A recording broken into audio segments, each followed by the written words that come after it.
Good morning, good afternoon, and good evening, agents. I am your host, Mounty Curlin, and holy dog shit, it is 2 days in a row. I told you I would be back in form, and today we are covering the state of the game. Now, before I do this, a small correction on yesterday's video.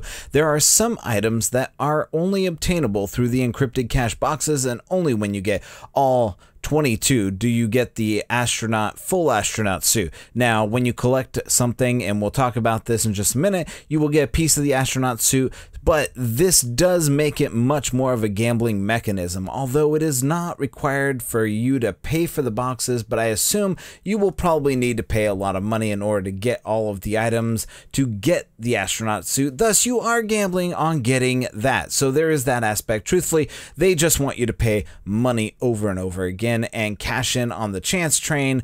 What I wouldn't give for the days when you could go and unlock items just by playing the game and beating the game several times over and using that as a mechanism to get you to play the game. Now they just want your money. So either way, this is the world we live in now. We are forced to gamble, and if we want to have those things, we need to pay the money. Now, I did realize that after I made yesterday's video, I did not look at Lieutenant Buzz Lightyear's video before I made yesterday's video. So somebody said that they saw me steal it. I actually, I've been dealing with this in Rocket League, and so it was something that came up, and I think I was listening to 21 Kilotons actual video when it was first mentioned, and that's where I actually put that together. So it wasn't because of Lieutenant Buzz Lightyear, although I did just watch his video, and it is a masterpiece of agreement, and I couldn't agree with him more. It is definitely, Greedtopia, or greed, whatever he called it. So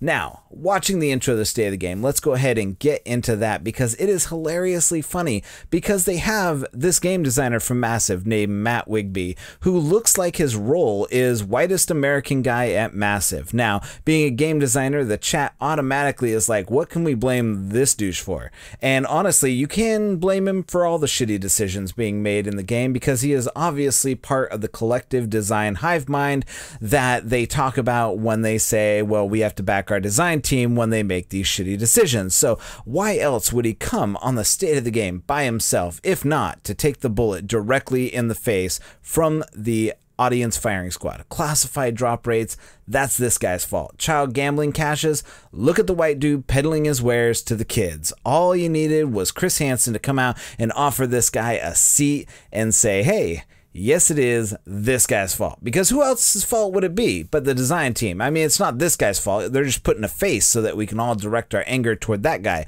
And, it's the design team's fault for making such poor decisions and being out of touch with the community. But, they want to be beholden to the accountants at Ubisoft and pad the ledger for them. So there you go. They want to make the stock price roll up. So let's go ahead and move on, because Massive isn't ready to hand out a release date for 1.7. So I'm pretty good at guessing. I'm going to put my money on August 15th. That would be the date you are looking at, because it's not coming out sooner than that date. We're like 2 or 3 weeks away from that date. The only way if it's coming sooner is if they submitted the final build today. So now, let's get to the rest of the meat of the state of the game. And they wanted to talk about encrypted caches, which, funny enough, 21 Kiloton actually, he posted the comment on my video yesterday that said, hey, let's wait for the state of the game and see what they talk about. And sure enough, they're talking about encrypted caches. That's why they brought the pale-face guy to the state of the game. Personally, I think the encrypted caches are by far one of the least interesting parts of 1.7. It's honestly something you never have to take part in. It's something you never have to see. You never have to do it. The game isn't going to be affected by it. No, seriously, you could never do anything with it or have anything to do with it, and it would never affect your game in the slightest. Now, the reason they give for having encrypted caches is to help give the player that has been in the game for a long time and has spent a long time doing things. They want to give them a way for them to unlock these premium items, so that because apparently those people who are like, I'm diehard Mr. Division. I've been playing, 2,500 hours or whatever. Apparently they are, being, snowflakes about not getting premium content. It's been that way since the very beginning. You've had to pay for the cool content. This isn't new. They just actually put a representative in game for this stuff. So I don't know why people are complaining about it. So now they are letting the power players have them through playing the game, which is fine. I don't care because it doesn't affect me. None of this affects me. If I want the stuff, I can pay for it. If I don't have to do anything with it. And maybe just one day I might collect enough encrypted caches to actually do something. But it is a great way to do, this kind of thing. And they decided to monetize it as well. So you have the choice. Nobody's forcing you to do anything. You have to step up to the gambling table if you want to do it and spend your money. There are plenty of other ways to choose to spend your money. And if you decide to do that, nobody can really say anything about it. So choose the way you want to spend your money. Don't let people, if it's greedify or if it's greedy, yes, it's greedy. Yeah, they're trying to make money off you. But who isn't trying to make money off the Division? I mean, it's seriously something that people are doing. It's why people make videos about the Division on YouTube. It's because people want money. It doesn't matter because at the end of the day, people getting money is what they want. Now, one thing they talked about is what I discussed yesterday, and is that if you spend money and you get, after you spend it, you get something, of a better value, a better chance to get there. So you're spending 200 credits, you're getting something worth 400 credits or something like that. But you can also get screwed if you get a duplicate item. I don't agree that there should be duplicate items, but they did talk about that with duplications, you wouldn't spend the tons of money that you're, on trying to get those last few items. And if we all know how RNG is in this game, I have no idea how anyone is getting those last, few pieces of the 22 collectibles. But that is really the case here. They just want you to spend more and more money and make it a grind. You're going to be grinding out boxes is what you're going to end up doing. Now, Matt went on to discuss, and I'll put it in layman's terms, they have a system as to how this works. And the more money you spend, the better percentage chance you get for a collectible. That is pretty much it. And right now, as I said before, there's 22 items, and each set item you get that collectible, and you can go from there. So with 1.7, they're going to have new vanity collections, and that's what you're going to be collecting in those boxes. And once you collect all of the pieces, you get a piece of the astronaut gear. So there's 5 collections that have 4 to 5 pieces total, and when you've completed one collection, you get the astronaut gear. When you have all the collections, you basically have a 6th collection that is the astronaut gear itself. So that's how you get the astronaut set. I think it's stupid to have the astronaut set. It doesn't fit in with the game in any way, shape, or form. I said it before. I mean, at least it's not the pink bunny suit. If they put in the bunny suit or the astronaut, I'm going to quit the game because it's stupid. It doesn't belong in the game. But for those of you who have given up on any realism that this game can do, this is basically your entrance into turning this into something akin to Saints Row. It's a big joke, basically. So now, content and encrypted caches. You'll get the mentioned items of the collection, but you will also have a chance to get emotes and other stuff that the premium vendor sells. There may also be a few pieces that are exclusive to encrypted caches. I've heard things like hats. If you saw my video yesterday, I got a cowboy hat. I've never seen that in the game before. At least I don't remember. It looks like it was in from not Call of Duty, but from Wildlands. So over the coming months, these caches will get more and more items to keep the loot pool fresh and interesting, so you can keep doing that. So why did they decide to introduce the encrypted caches and not put all the items in the premium vendor? Well, they wanted to experiment and try something new as to how to sell items, basically making it a chance sell, making it a blind buy. It's more interesting than the normal shop experience, I guess, but later down the road, they're going to look at the result and then decide whether it was interesting to players, or that with encrypted caches, they're going to have multiple ways to sell items and get more money for additional content. Now, I would enjoy if they let you trade items, and then you could actually, keep the duplicate items, and then you could go ahead and trade them with people who don't have them, thus creating an actual gambling experience, and thus creating a new way for people to get them. There's going to be that one guy who buys 500 caches, opens them all up, and trades them for whatever he wants. So, but on the topic of duplicates, when they do have, say, 30 items, when there are no duplicates, you can just buy the whole pool in one go. and that wouldn't be interesting. So they didn't want to do that because they want your money. They want you to keep spending money. So as long as there's duplicates, you're not going to get all of the items in one go, and so they think it stays longer, it stays interesting longer, but it really just keeps you forking over your money because you're going to spend money to get that last piece. So hopefully the percentage chance as you spend more and more money is actually going to go up. So why can't they trade the items in duplicates? Well, they discussed that as well. When they introduced a store, they automatically introduced a platform that could basically end up being real gambling, and so they didn't want to do that. So when you have a rare item, it could be sold for real money, and that leads to a very dark place in many other games. And so they didn't want to do that. They just wanted pseudo gambling. They didn't want real gambling. They wanted pseudo gambling. So the advantages and disadvantages of it. But at the moment, there's no auction house in the game, and there's also why there's currently not an option to trade that stuff. But it's an interesting idea, they said, and that they're going to be very cautious to introduce such a system into the game. But in all honesty, if it makes them money, they'll do it. If they can find a way to profit off this, they'll do it. And so why won't they change the drop rates? Well, that's not something that they want, or intend to do. They might increase or decrease the drop rates of the collection pieces or key fragments, but not specific items. And they did talk about the current drop rate for key fragments right now is actually really low, and it won't actually be that low in the actual game. So there's that. The drop rates of keys on the PTS is really low, and it's going to be increased to 20% from named NPCs in the Dark Zone and in the open world. They're going to, basically attach, it to many commendations. So you also get key fragments from commendations. They also plan to add them to more places like Underground, Last Stand, and so on down the road. So there's going to be many opportunities to actually get these key fragments. So the goal is to have one cipher key for every hour of play. So normally it would take 5 to 10 hours to get one cipher key and also one encrypted cache, but the drop rates are random. So, it's still going to feel rewarding and stuff like that. So that was the main thing that they talked about for those encrypted caches.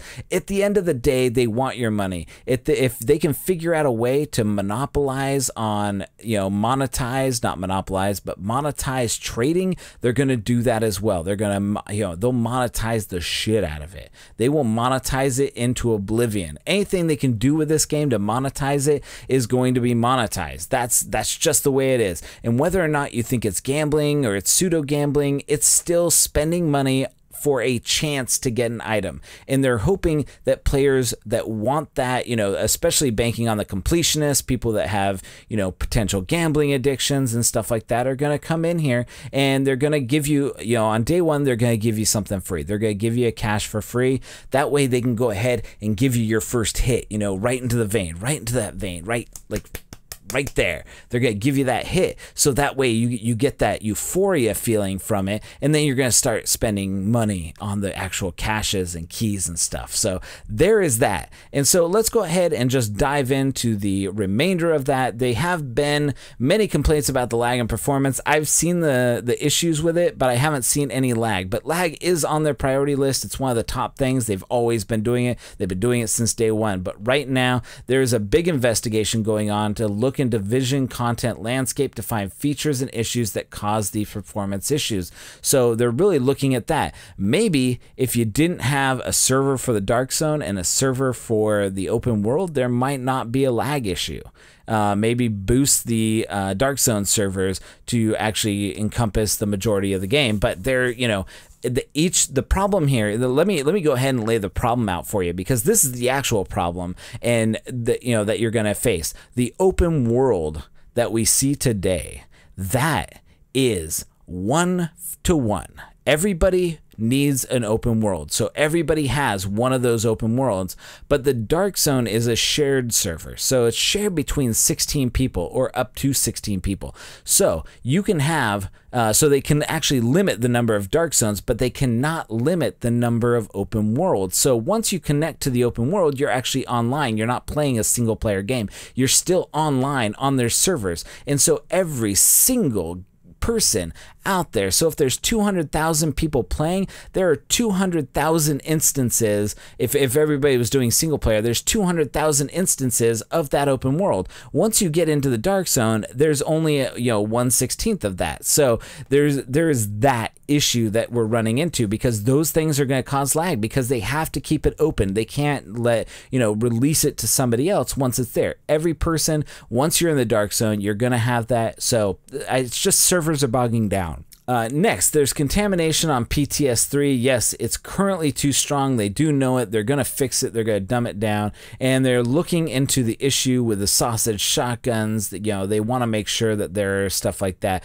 They did say there's still plenty of time to get your suggestions and comments still in, and also, our commendations retroactive. There are a handful of commendations that are retroactive, but most of them are not. Originally, they said a lot of commendations would be retroactive, but really it's not, because there wasn't anything tracking that system, despite the fact that there's a lot of stuff being tracked. So, whatever it is, they just want you to play the game. Here's the list of things they want you to do. A, play the game.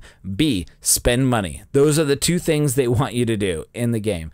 So, user disconnected from my channel. Anyways, so there are those two things that are going on right now, and they want you to do both. So they're going to do their damnedest to make sure that you, A, are playing in the game, and B, spending money. So right now, they want you in the game. And that way to do it is by making sure those commendations aren't retroactive, because making them retroactive isn't going to be conducive to you playing the game, because if you already have all of the commendations, you're not going to play the game to get those commendations. So if it's 1,000 Rikers that you have to kill, they're not going to give that to you retroactively, because you've obviously killed tens of thousands of Rikers. So there you go. That's pretty much it. So that's it for the state of the game. There's a couple other things that I want to cover really quickly. So the final thing that I want to cover is that I read a lot of the different publications that are put out for State of the Game, and I watch a lot of videos and stuff.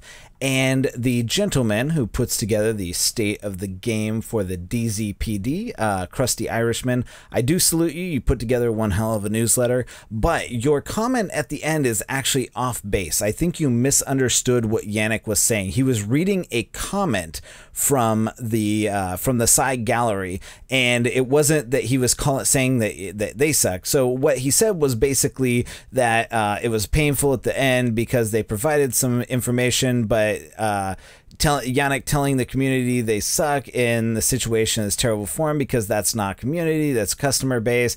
He wasn't saying that the customer or anything like that sucks. He was saying that if you watch it, I would encourage you to go back and watch it, because maybe I'm not understanding which part that you're talking about, but the last part is definitely a misunderstanding on your part, because when I watched it over and over again, and I believe that the point that you're talking about is somewhere around 56:30 or 56 or somewhere around there.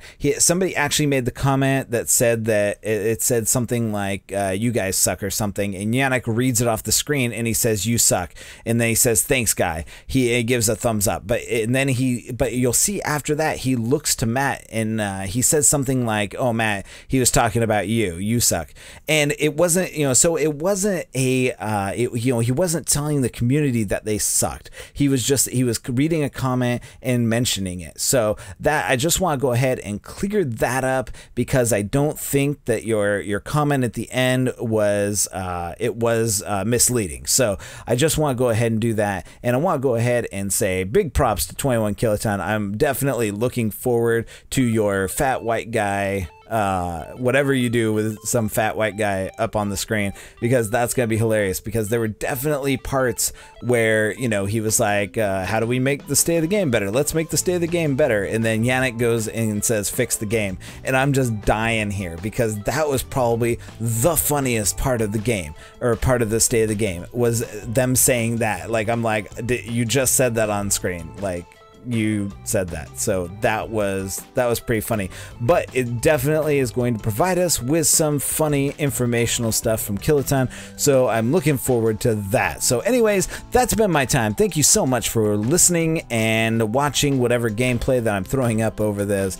whatever it is. So hopefully I'm going to continue this. We got 2 days in a row, 2 days down, and we're going to keep the train rolling through the station. We will definitely talk to you. If you liked this video, go ahead and drop a like on it. If you didn't, well, thanks for watching anyways. You made it this far, so at least you got something out of it. So that's great. If you haven't subscribed to us, go ahead and subscribe to us for more content. We have a ton of content. We've been playing games all over the place, so just subscribe to us and figure out what content you like and which ones you don't. You leave a thumbs up for the content you like, thumbs down for the content you don't.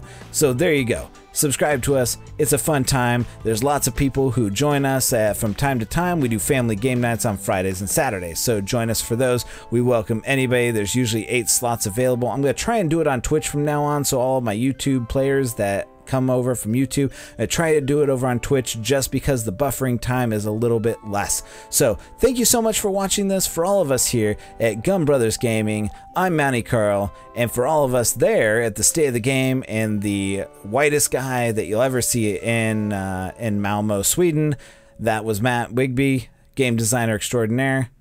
We'll leave the light on for you. Mounty out.